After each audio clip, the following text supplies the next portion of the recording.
Welcome to অজানা সংবাদ। অজানা সংবাদে আপনাদের সকলকে স্বাগতম। আপনারা যে যেখান থেকে দেখছেন আশা করি সবাই ভালো আছেন। তো বেশি কথা না বলে মূল ভিডিওতে চলে যাই। ফিল্মফেয়ারে পুরস্কার জিতলেন বাংলাদেশের যেসব তারকা, তার বিস্তারিত জানিয়ে দিব। কলকাতায় অনুষ্ঠিত ফিল্মফেয়ার অ্যাওয়ার্ডস বাংলা 2024-এর এবারের আসরে পুরস্কার জিতেছেন বাংলাদেশের 3 তারকা। পার্শ্ব চরিত্রে শ্রেষ্ঠ অভিনেত্রী জয়া আহসান, সেরা নবাগত অভিনেত্রী তাসনিয়া ফারিন ও সেরা নবাগত অভিনেতার পুরস্কার জিতেছেন সোহেল মণ্ডল।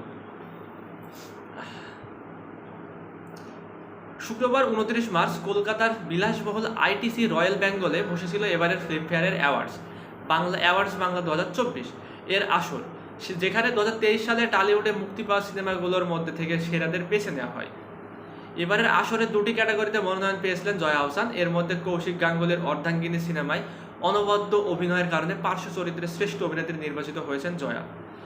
এছাড়া দশম অবতার সিনেমার জন্য কেন্দ্রীয় চরিত্রে সেরা অভিনেত্রী ক্যাটাগরিতেও মনোনয়ন পেয়েছিলেন তিনি, তবে এই ক্যাটাগরিতে পুরস্কার পাননি জয়া আহসান। অন্যদিকে অতনু ঘোষের আরও এক পৃথিবী সিনেমার জন্য সেরা নবাগত অভিনেত্রীর পুরস্কার জিতেছেন অভিনেত্রী তাসনিয়া ফারিন।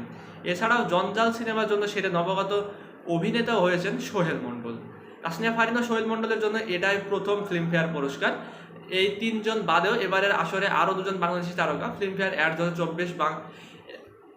অ্যাওয়ার্ডস বাংলা 2024-এ মনোনয়ন পেয়েছিলেন। তারা হচ্ছেন অভিনেত্রী অপি করিম ও সঙ্গীত শিল্পী মাহাতেম সাকিব। সমালোচকদের রায়ে সেরা অভিনেত্রীর মনোনয়ন পেয়েছিলেন অপি করিম।